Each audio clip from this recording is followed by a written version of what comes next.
ओम श्री गणेशाय नमः। स्वागत है आपका हमारे चैनल पर। आज के इस वीडियो में आप सुनेंगे ज्येष्ठ मास की संकष्टी चतुर्थी व्रत की कथा। इसके अलावा आप हमारे चैनल पर सभी प्रकार की व्रत कथाएं सुन सकते हैं। तो सभी व्रत कथाएं सुनने के लिए और हमसे जुड़े रहने के लिए आपको केवल हमारे चैनल को सब्सक्राइब करके बेल आइकन पर प्रेस करना है और आज की कथा अच्छी लगे तो प्लीज़ लाइक करके शेयर भी कर दीजिए। तो चलिए अब सुनते हैं ज्येष्ठ मास की संकष्टी चतुर्थी व्रत की कथा।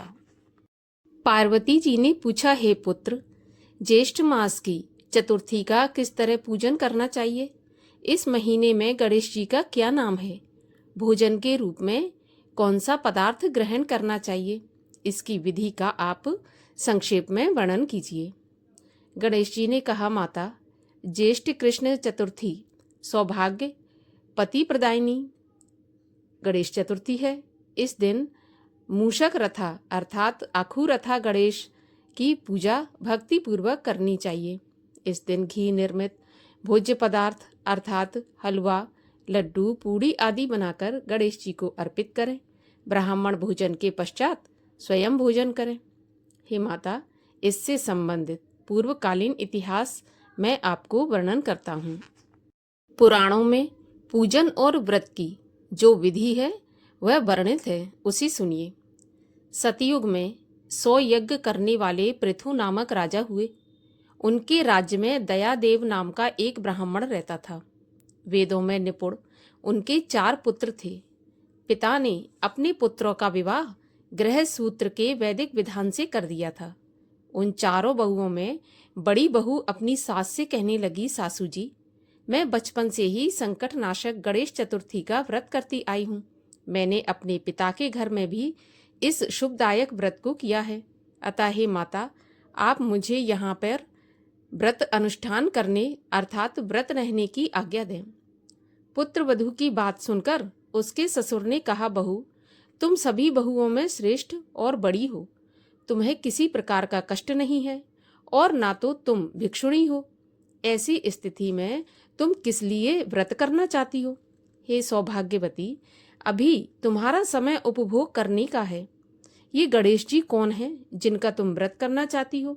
फिर तुम्हें व्रत से करना ही क्या है? कुछ समय के पश्चात बड़ी बहू गर्भिणी हो गई। 10 महीने के बाद उसने एक सुंदर बालक को जन्म दिया। उसकी सास बराबर बहू के व्रत करने का विरोध करने लगी और व्रत छोड़ने के लिए बहू को बाध्य करने लगी। सास ससुर के विरोध करने पर बहू ने गणेश जी का व्रत छोड़ दिया। व्रत भंग होने की वजह से गणेश जी कुछ ही दिनों में कुपित हो गए। अब बड़े बहू की जो बेटा था उसके विवाह का वक्त आया।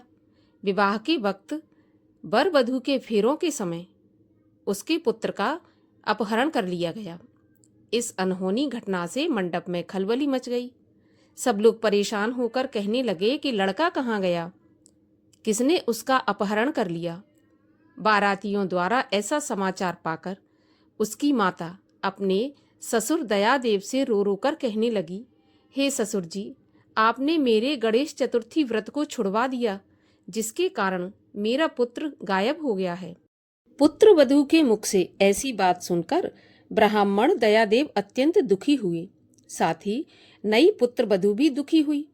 पति के लिए दुखी पुत्र वधू प्रत्येक मास संकटनाशक गणेश चतुर्थी का व्रत करने लगी। एक बार की बात है, एक वेदज्ञ और दुर्बल ब्राह्मण भिक्षा लेने के लिए इस मधुर भाषणी के घर आया। ब्राह्मण ने कहा, बेटी, मुझे भिक्षा स्वरूप इतना भोजन दो कि मेरी क्षुधा शांत हो जाए। उस ब्राह्मण की बात सुनकर उस धर्मपरायण कन्या ने उस ब्राह्मण का विधिवत पूजन किया।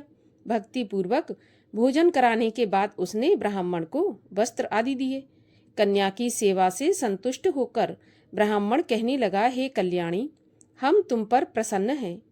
तुम अपनी इच्छा के अनुकूल मुझसे वरदान प्राप्त कर लो। मैं ब्राह्मण वेशधारी गणेश हूँ और तुम्हारी प्रेम की वजह से ही आया हूँ। ब्राह्मण की बात सुनकर कन्या हाथ जोड़कर निवेदन करने लगी, हे विघ्नेश्वर, यदि आप प्रसन्न हैं तो मुझे मेरे पति के दर्शन करा दीजिए। कन्या की बात सुनकर गणेश जी ने उससे कहा, हे सुविचारणी, जैसा तुम चाहती हो वैसा ही होगा। तुम्हारा पति बहुत जल्दी आ जाएगा। कन्या को इस प्रकार का वरदान देकर गणेश जी अंतर्ध्यान हो गए। उसी वक्त की बात है। सोम शर्मा नामक ब्राह्मण एक वन में से उस द्विज बालक को नगर में ले आए। उसने पौत्र को देखा और देखकर दयादेव नामक ब्राह्मण बहुत प्रसन्न हुआ। बालक की माता के हर्ष की तो सीमा ही नहीं रही। साथ ही संपूर्ण नगरवासी भी प्रसन्न हुए। बालक की माता ने पुत्र को छाती से लगा लिया और कहने लगी, गणेश जी के प्रसाद से ही मैंने अपने खोए हुए पुत्र को प्राप्त किया है। उसे नए वस्त्र आभूषणों से अलंकृत किया। दयादेव तो बारंबार सोम शर्मा को प्रणाम करके कहने लगे, हे ब्राह्मण, आपकी कृपा से मैंने खोए हुए पुत्र को प्राप्त किया है। खोया हुआ बालक घर में आ गया है। सोम शर्मा को सुस्वाद भोजन कराकर धोती दुपट्टा से विभूषित करके गौदान दिया। फिर से मंडप का निर्माण करके पूरे विधि विधान से वैवाहिक कार्य संपन्न कराया गया। इससे सभी नगरवासी प्रसन्न हुए।